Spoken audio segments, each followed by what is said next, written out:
Hello, welcome muli sa Cloudy Movie Recap. Nagsimula ang pelikula sa isang babaeng nagngangalang Blanca, habang siya ay nagninilay-nilay isang pangitain ang kanyang nakita, siya ay nahuhulog sa kawalan at nakita niya ang isang anyong lalaki sa malayo. At ang mga talulot ng bulaklak ay naging itim na selyo at nabuo ito ng isang itim na mahika kung saan siya ay hinawakan sa katawan niya, siya ay pinipigilan makalapit sa isang anyo ng lalaki.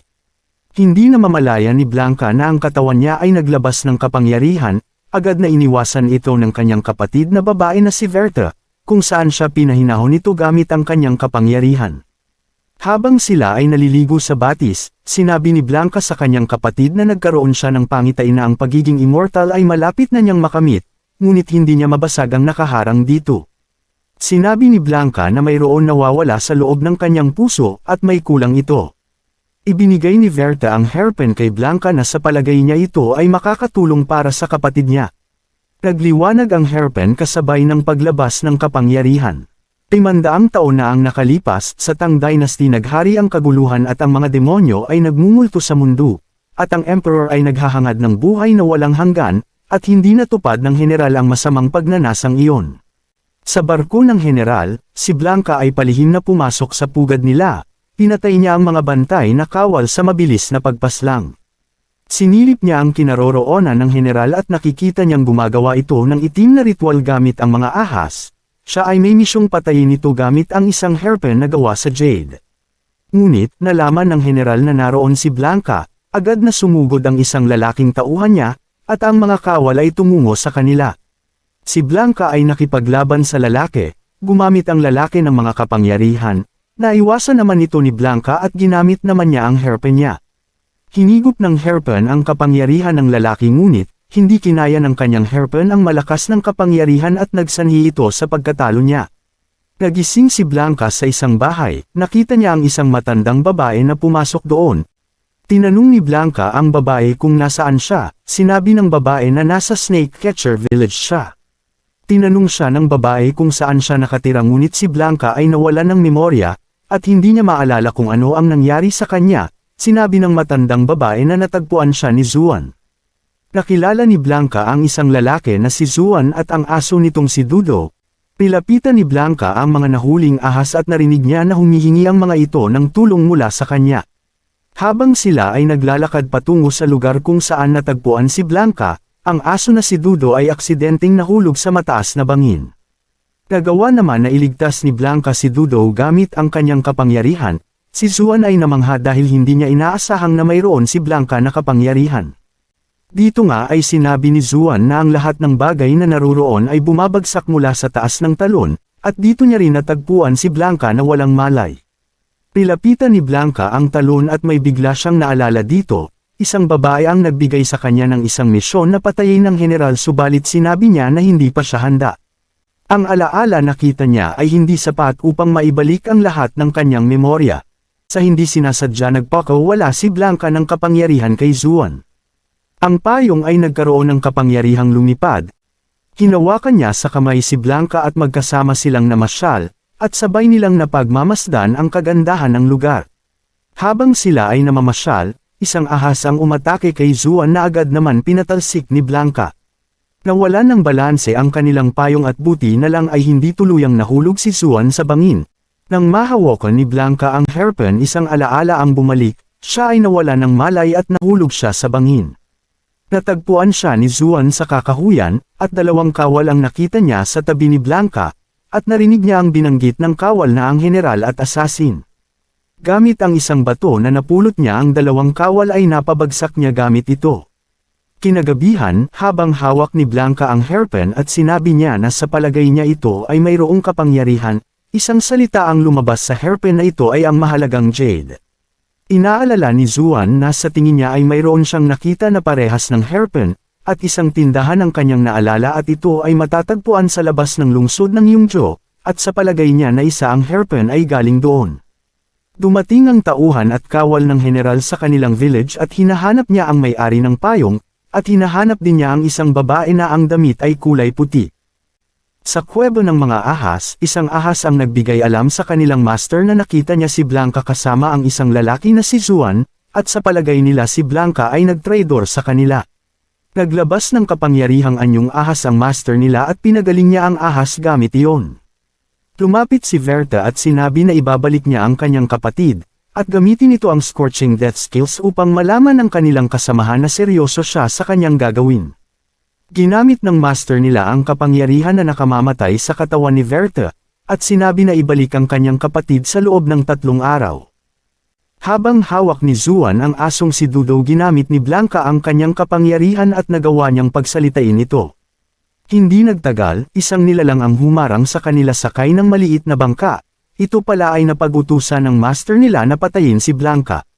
Sila ay inatake ng ahas na ito, ang matanda ay tumalsik nang ito ay tamaan ng butot nito. Gumamit ang malaking ahas ng kanyang kapangyarihan, at sa muling pag-atake nito, si Blanca ay madali siyang pinatay gamit ang kanyang anyong ahas.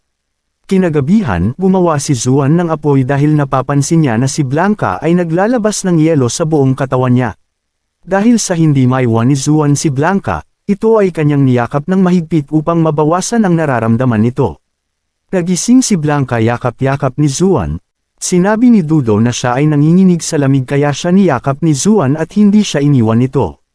Dito nga ay nakarating na sila sa tindahan ng Precious Jade. Nakilala nila ang isang babae na mayroong 2 mukha ng tao at demonyong lobo. Sinabi nito na ang hairpin na gawa sa Jade ay sinisip-sip nito ang enerhiya ng iba, at makukuha ng may-ari ang enerhiya nito, at ang hairpin na ito ay walang katumbas. Tinanong ni Zuan kung sino ang dating may-ari ng hairpin, sinabi ng babae na alam niya, binigay sa kanila ang isang kaliskis ng ahas. Habang sila ay naglalakad, isang nilalang ang kanilang nakita sa harapan nila, at ito ay si Verta. Inatake ni Verta si Zuan dahil sa ito ay isang snake catcher at agad naman siyang pinigilan ni Blanca, bumalik ang alaala niya at nakilala niya ito. Dito nga ay sinabi ni Verta sa kapatid niya na binigay sa kanya ang hairpin upang patayin ang general, subalit hindi siya nakabalik. Dito na nalaman ni Zuan ang totoo, at agad naman siyang sinugod ni Verta. Isang paniki na gawa sa itim na mahika ang lumabas sa katawan ni Zuan, at sinabi ni Verta na kasamahan siya ng general. Nagpaliwanag naman si Zuan na wala siyang nalalaman.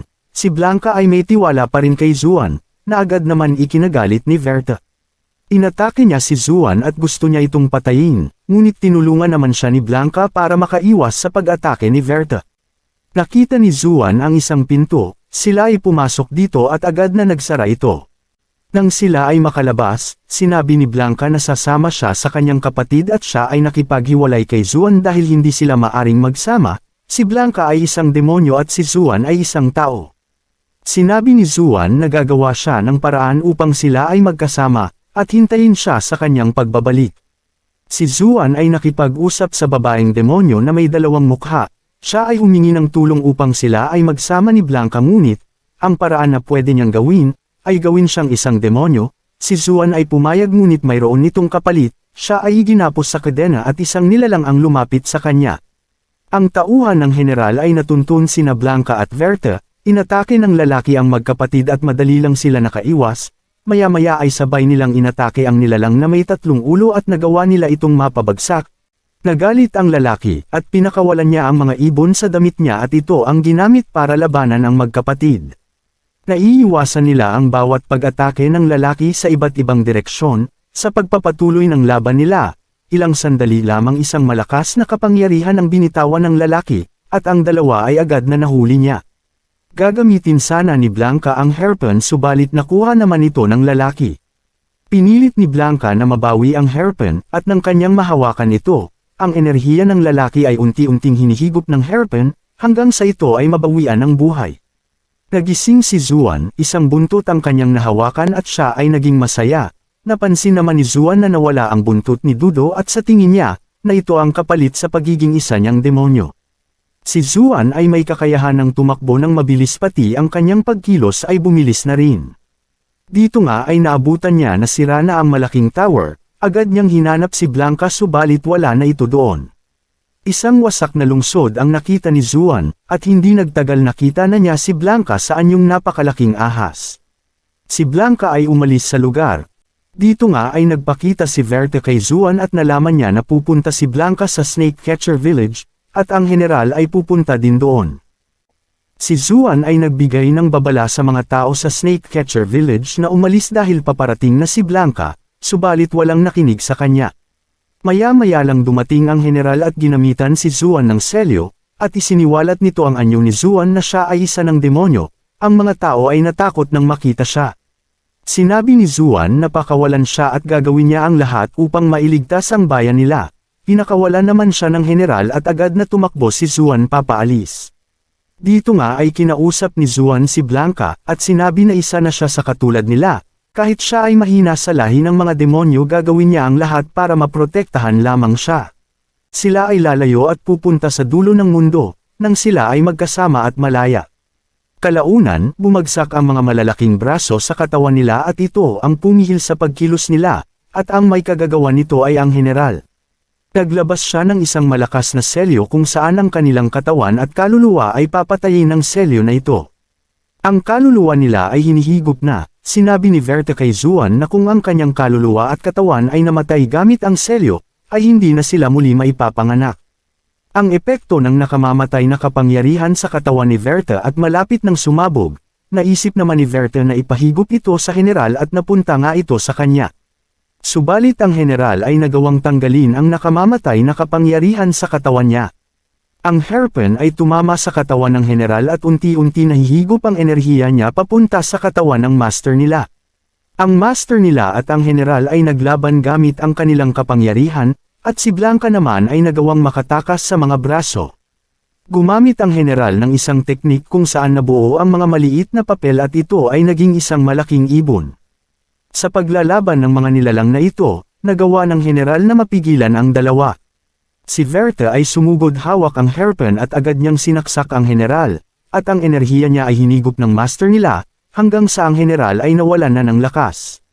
Pagkatapos ay inutos ng master nila na patayin ang lahat ng kawal pati ang mga nasa village. Ang dalawang kampo ay naglaban at ang mga kawal ay dahado sa sitwasyon nila. Agad na tumungo si Zuan upang tulungan ang mga tao sa village, isinara nila ang malaking tarangkahan at ang mga ahas ay nilabanan ni Zuan. Ibinalik ni Verta ang hairpin sa master niya subalit, dahil sa pagkawala ng general, at nakahigop si Blanca ng maraming kapangyarihan, hinigop ng master nila ang enerhiya ni Verta hanggang siya ay tuluyan ng maging isang ahas. Hinigop din niya ang mga enerhiya ng mga tauhan niya upang siya ay mas lumakas. Ang master nila ay nagpalit anyo bilang isang itim na malaking ahas. Ang dalawang ahas ay naglaban, nagawa naman ni Blanca na masakal ito, subalit dalawa pala ang ulo ng ahas na ito. Si Blanca ay natalo at hinigop ang kanyang enerhiya at bumalik siya sa itsurang tao.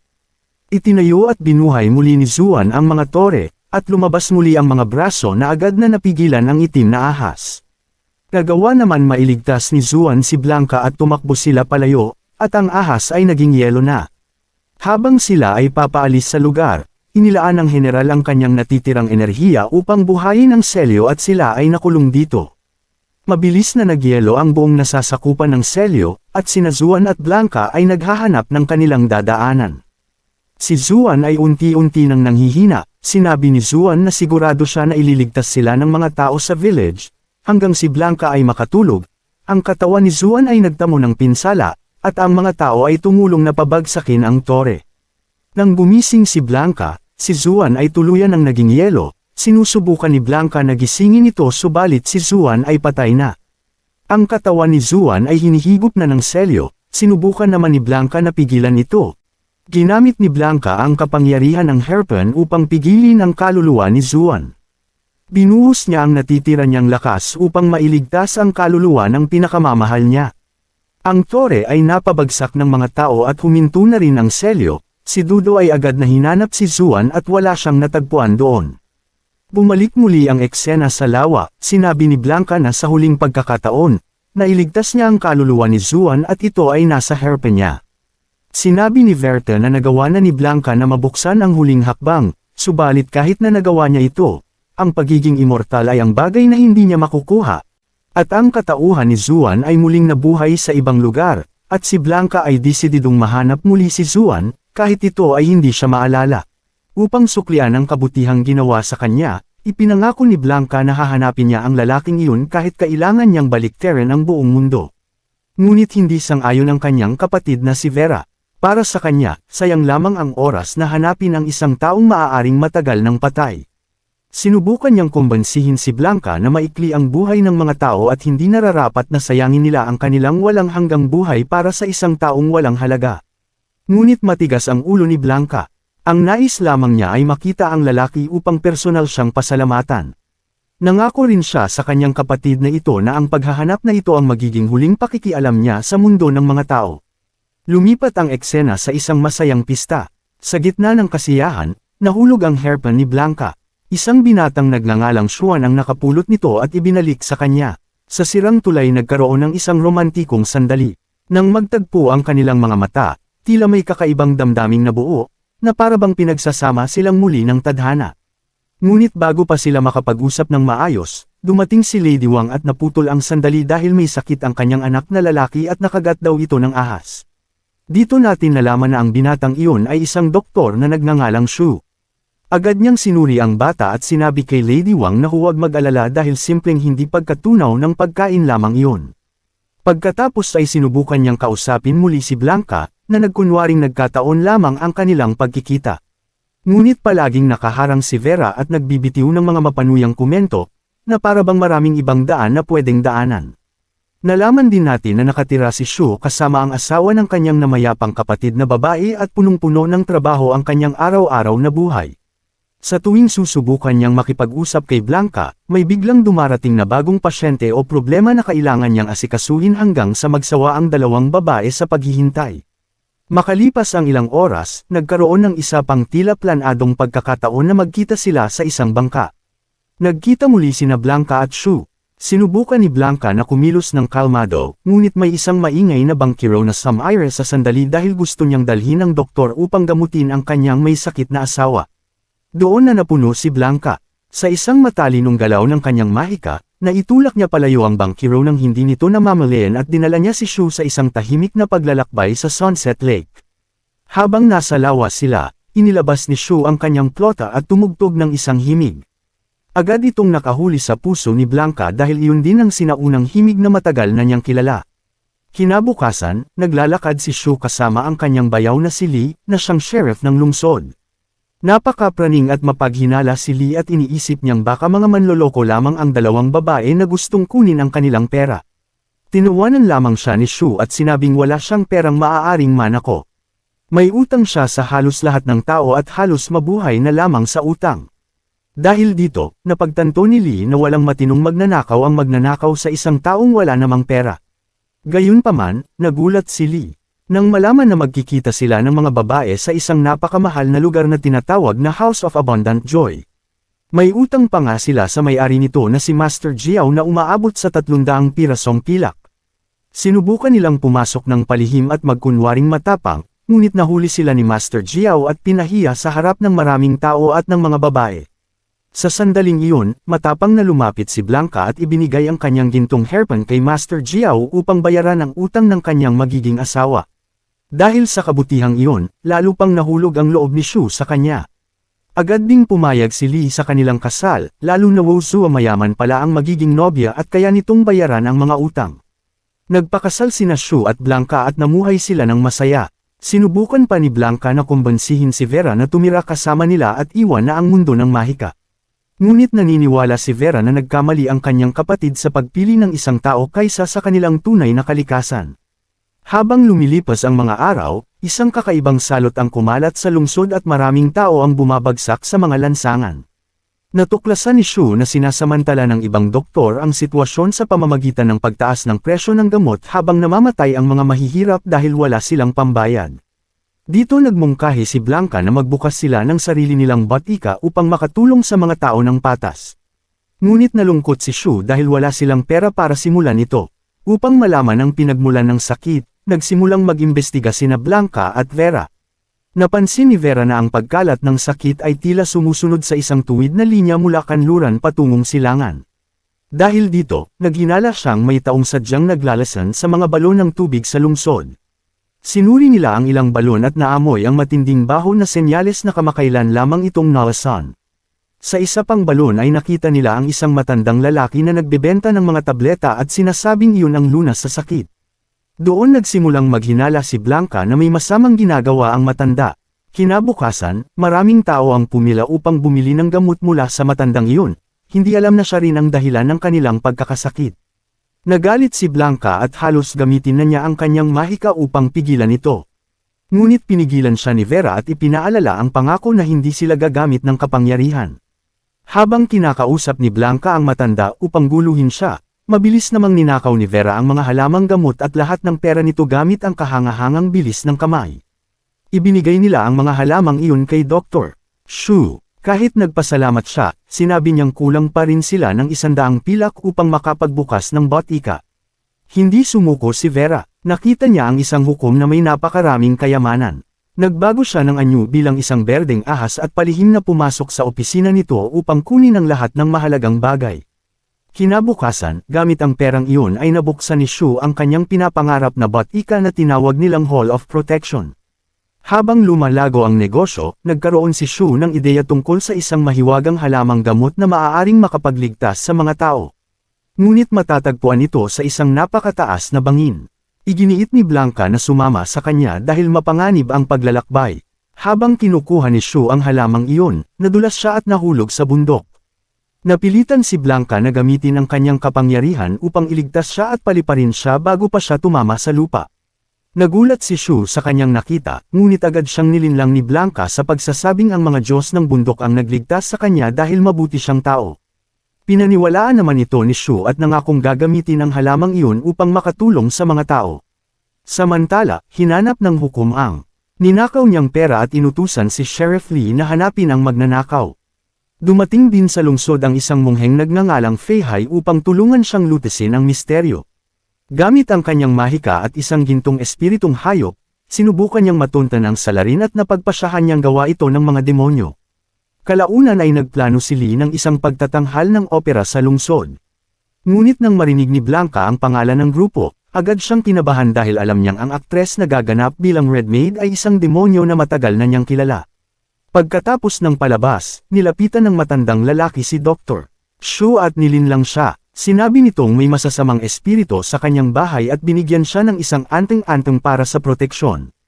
Nang maiuwi ni Shu ang papel na iyon, agad itong naglabas ng kapangyarihan na nagpahirap kay Blanca dahil ito ay isang sumpa laban sa mga demonyo. Buti na lamang at mabilis itong sinunog ni Vera upang hindi sila mabunyag. Nagpunta si Vera upang hanapin ang matanda at doon nalaman na isa pala itong demonyong daga. Nahuli ito ng monghe, ngunit bago yun ay isinumbong nito si Vera. Isinusumbong ng demonyong daga si Verda, at sinabing nasa parehong lugar siya. Sinubukan ni Verda na ipagtanggol ang sarili, ngunit mas malakas siyempre ang monghe kaysa sa kanya. Samantala, ginamit niya ang pagkakataong abala ang monghe sa paghuli sa demonyong daga. Nagawa niyang kagatin ang monghe bago siya mabilis na nakatakas. Pagbalik ng monghe sa demonyong daga sa tunay nitong anyo, nagawa niya itong ikulong. Dahil sa nakita ng monghe na maraming masasamang espiritu ang nasa Ho, nagpasya siyang lipulin ang lahat ng ito at huwag mag-iwan kahit isa. Noong araw ng Dragon Boat Festival, gumawa ng isang tusong plano ang monghe. Nilagyan niya ng mahika ang alak upang mga demonyo lamang ang maapektuhan nito. Sa oras na iyon, nagdiriwang sina Vera at Blanca kasama si Lee dahil nanalo ito sa karera, at uminom sila ng isinumpang alak. Nang uminom si Blanca, agad siyang nahilo at tumakbo pa uwi. Sa daan ay nahulog siya sa tubig at nagbago sa kanyang tunay na anyo bilang isang napakalaking puting ahas. Nang makita ito ni Dr. Shu, hindi niya kinaya ang takot at nawalan siya ng malay. Nagbalik agad si Blanca sa anyong tao at dinala siya sa Red Maid upang humingi ng tulong. Sinabi ng Red Maid na laban sa kalikasan ang pagsasama ng tao at espiritu, ngunit may pag-asa pa siyang mailigtas ang kanyang asawa. Kailangan niyang pumunta sa Mount Kun at kunin ang isang mahiwagang halamang gamot bago maubos ang apoy ng isang insensong ibinigay sa kanya. Agad na naglakbay si Blanca patungo sa bundok. Doon niya natagpuan ang mahiwagang halamang iyon, ngunit bago pa siya makaalis ay lumitaw ang magkapatid na tagapagbantay ng bundok na kilala bilang mga Kon. Nang makita nilang isa siyang demonyo na pumasok sa kanilang sagradong lugar, hinarang nila siya. Kaya pinagtutulungan nila siyang suntukin at bugbugin. Gayunpaman, nakatakas siya sa kanila ng muntik na. Bumalik tayo sa pulang dalaga na gumamit ng halamang gamot upang gamutin si Dr. Shu, ngunit sinabi niya na ilang araw pa itong mananatiling nasa koma bago magising at tuluyang gumaling. Sa wakas ay nagising si Shu mula sa koma at agad niyang ikinwento kay Blanca ang lahat ng kanyang nakita at ang nakakatakot na karanasang pinagdaanan niya.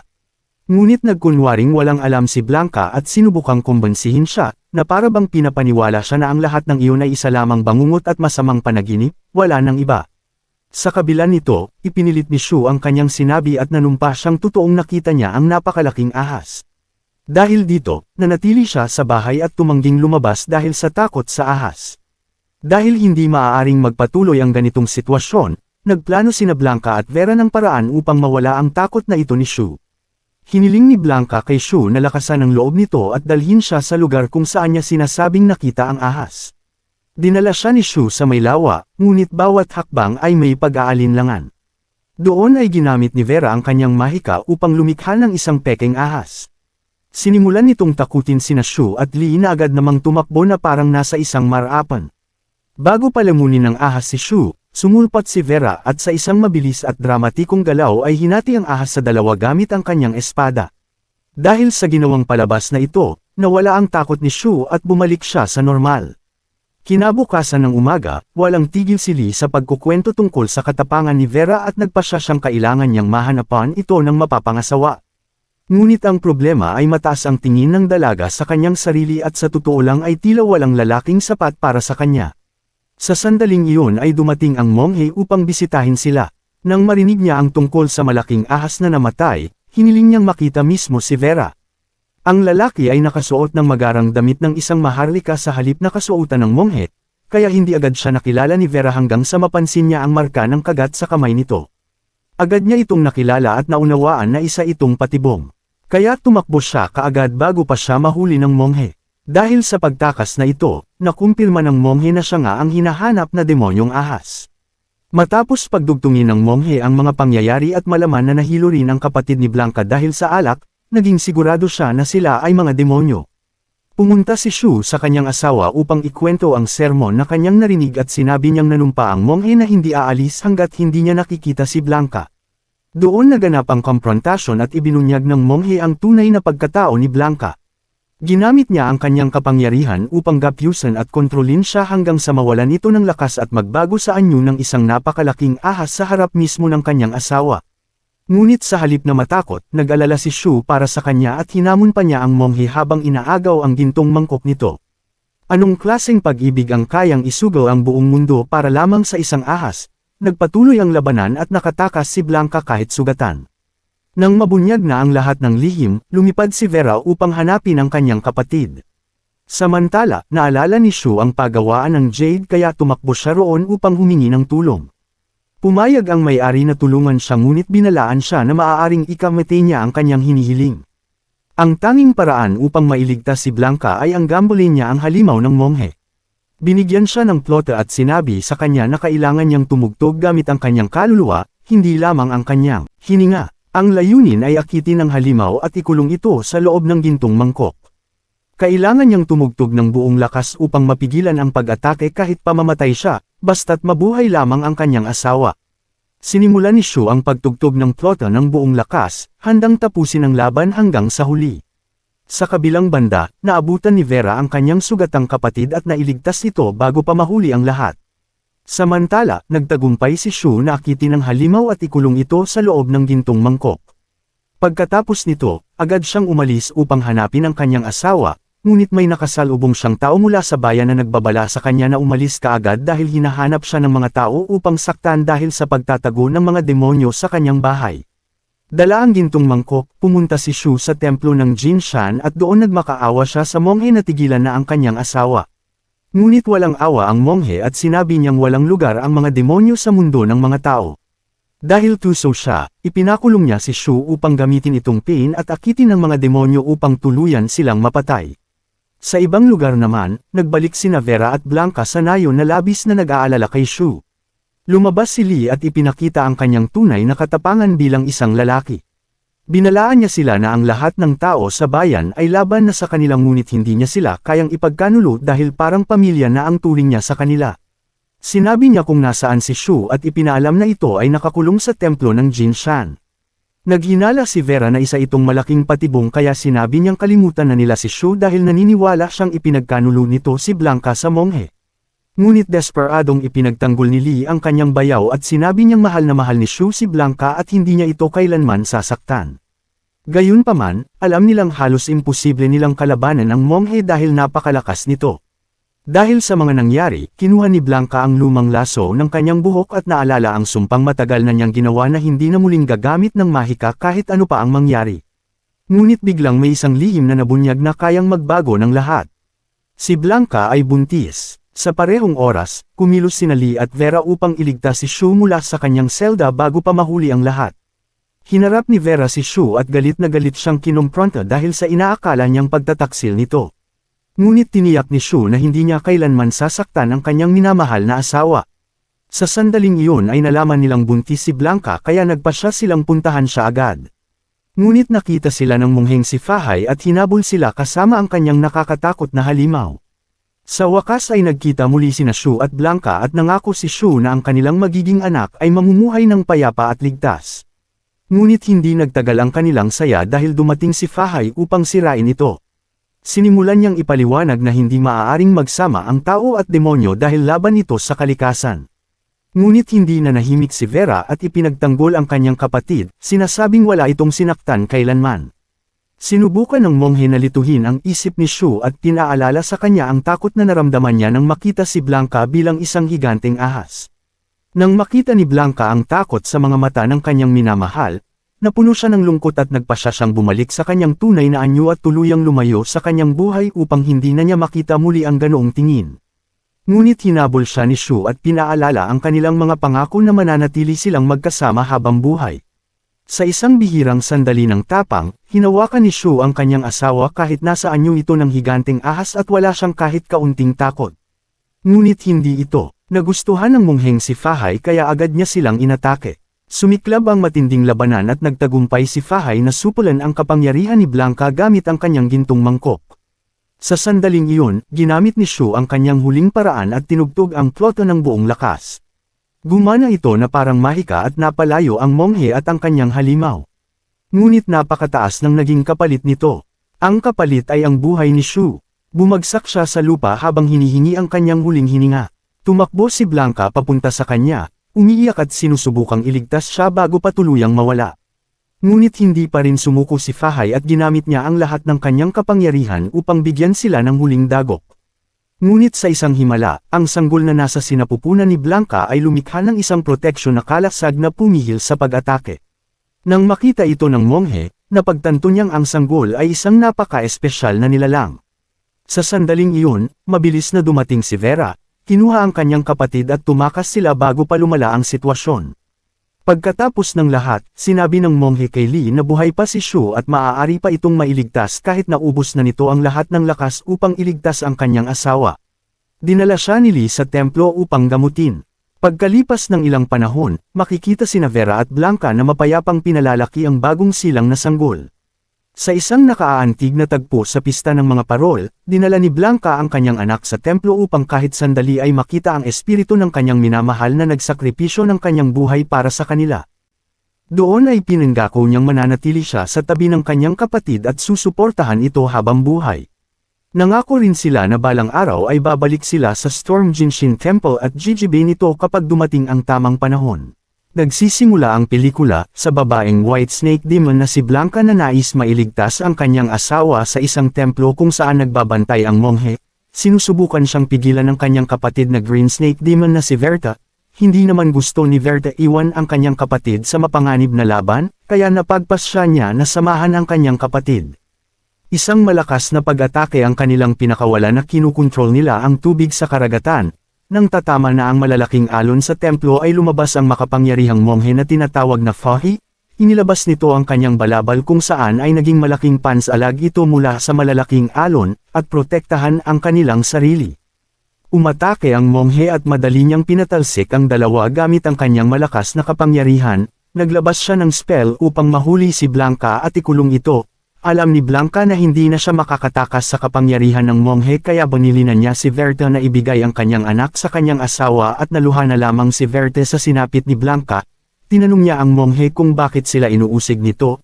Sumagot siya na ang mga demon na tulad nila ay hindi nararapat mabuhay kasama ng mga tao, subalit binigyan ng monghe si Verta ng pagkakataon mabuhay, ngunit nais ni Verta maibalik ang kanyang kapatid kahit ano pa ang mangyari, kaya agad niyang inatake ang monghe ngunit ginamit ng monghe ang kanyang kapangyarihan upang makuha ang lahat ng kapangyarihan ni Verta. Isang portal ang lumabas at hinigop nito si Verta patungo sa modernong panahon kung saan puno ng demon at ibang nilalang kasama ang mga mortal. Nagising si Verta sa sira-sirang lugar at nagtataka kung saan siya napunta.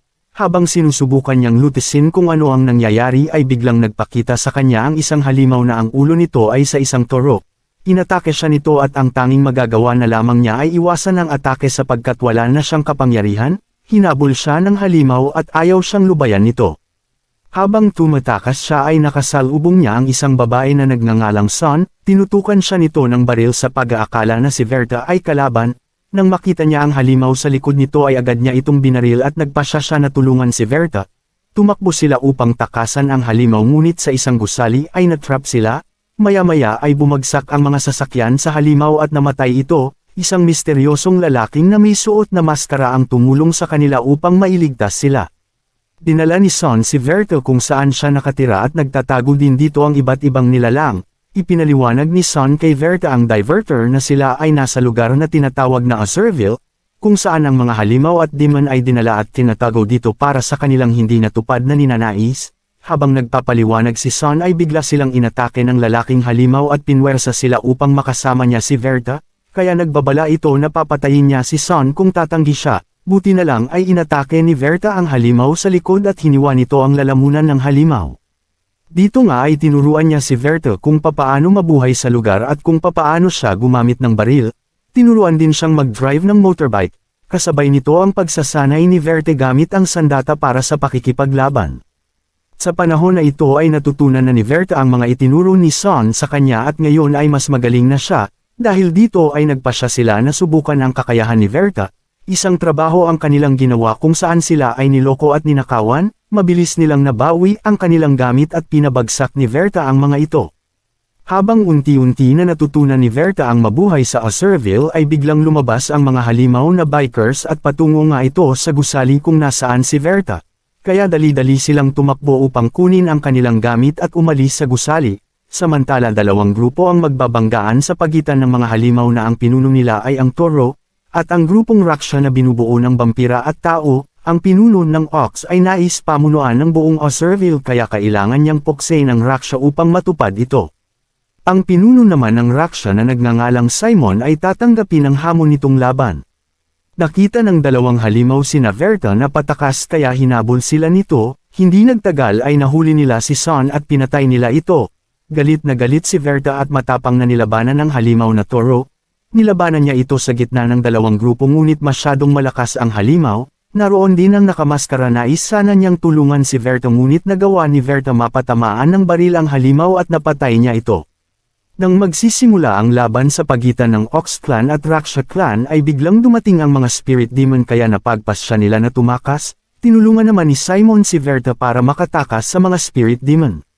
Dinala ni Simon si Verta sa Fox Demon upang mahanap ang kapatid nito. Dinala sila sa lugar na may mahiwagang lawa na may kakayahan na ibunyag ang kanilang pagnanasa.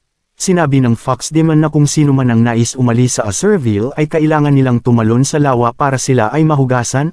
Kapalit nito ang pag-alis ng lahat ng kanilang memorya. Lumapit ang lalaking nakamaskara sa lawa upang malaman ang kanyang pagnanais, ngunit ang tanging nakita lamang niya ay ang mga talulot. Sinubukan din ni Verta lumapit sa lawa at pinakita sa kanya ang kanyang kapatid na si Blanca. Dito nga ay naghahanda na silang umalis ngunit isang spirit demon muli ang nagpakita. Nagtataka sila kung bakit biglaan ang pagdating ng mga ito sa mixing oras. Nagawa naman nilang matakasan ang ibang naging spirit demon ngunit isang spirit demon ang hinabol si Verta at nakita naman ng nakamaskara ito kaya agad niyang tinulungan si Verta. Gumawa siya ng pagsipol at narinig siya ng demon kaya siya ang hinabol nito. Nang siya ay mahuli at nasa panganib na ang kanyang buhay ay agad siyang tinulungan ni Verta at Simon kung saan ay napatay nila ito. Nagalit si Simon nang masira ang kanilang sasakyan dahil dito ay kailangan na nilang maglakad. Sinabi ni Verta na isama nila ang nakamaskara dahil niligtas nito ang kanyang buhay ng 2 beses. ngunit sinigawan ito ni Simon at sinabi na dapat hindi nila ito tinulungan dahil ang lugar na ito ay ang Osurville na dapat ay hindi sila magtiwala sa kahit na sino. Nakiusap si Verte kay Simon na isama nga ang nakamaskara at napapayag nila ito. Nang makabalik na sila sa kanilang lungga ay kasalukuyang inaatake nga ito ng Ox Clan, at pinatay nila ang mga miyembro ng Raksha Clan, dahil dito nagwagi ang Ox Clan sa laban. Tumakas sila sa lugar ngunit nagpakita muli ang mga spirit demon at hinabol sila. Natrap naman ang nakamaskara at sinabi ni Verte kay Simon na tulungan nila ito. Sumagot si Simon na iwan na nila ito dahil pabigat ito sa kanila. Tinulungan pa rin ni Verte ito ngunit iniwan sila ni Simon at iniligtas ang kanyang sarili. Nawala ng pag-asa si Verte kaya nais na lamang niya na maging spirit demon. Tinanggal ng lalaki ang maskara niya at napansin ni Verte na ito pala ang kanyang kapatid na si Blanca na kanyang hinahanap. Inatake siya ng spirit demon at nagawa niyang mapatay ito at iniligtas niya ang lalaki sa pagkakalunod. Nagtanong si Verte kung papaano napunta si Blanca sa katawan ng lalaki at paano nawala ang alaala nito mula sa incident sa Monghe. Nagpa siya sina Verte at Blanca na puntahan ang Fox Demon upang umalis sa Osurville, naroon din si Simon at nais din umalis. Ngunit sa kasamaang palad ang Ox Clan ay nagpakita at nais sakupin ang buong Osurville. Hinarap ni Simon ang pinuno ng Ox Clan at humingi siya ng tawad kay Verte sa pag-iwan nito. Naglaban ang dalawa hanggang sa mapatay si Simon nito. Ngayon ay ilan na lamang sila ang natitira at inatake nila ang Fox Demon.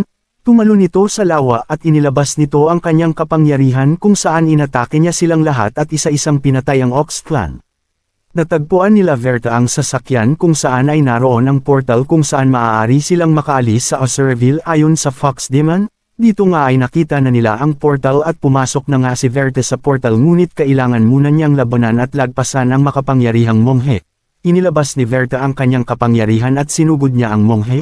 Naglaban ang dalawang ngunit paulit-ulit natatalo si Verte sa kanilang laban kung saan ay pabalik-balik siya sa Osurville, ngunit hindi siya sumuko at paulit-ulit niyang nilabanan ang Monghe, hanggang sa mapalabas ni Verte ang pinakamalakas niyang kapangyarihan kung saan ang Green Snake ay mas malaki kumpara sa Monghe, pinakawalan niya ito hanggang sa matalo at mapatay niya ang Monghe, pati ang templo ay kanyang sinira. Dali-daling pabalik na sina Verte at Blanca sa totoong mundo. Ngunit nahuli ng spirit demon si Blanca at nakagat siya nito. Nalungkot ng sobra si Verte dahil hindi niya kayang iwan ang kanyang kapatid, at hindi nagtagal ay tuluyan ng naging spirit demon si Blanca at si Verte ay muling nakabalik sa totoong mundo. Samantala, hindi pa rin nakakalimutan ni Verte ang kanyang nakaraan at ang kanyang kapatid na sinakripisyo ang kanyang buhay para kay Verte. Nahanap ni Verte ang mga piraso ng Green Jade na pagmamay-ari ni Blanca kung saan ay nabuo muli ito. Isang pamilyar na boses ang kanyang narinig at napaluhan na lamang siya.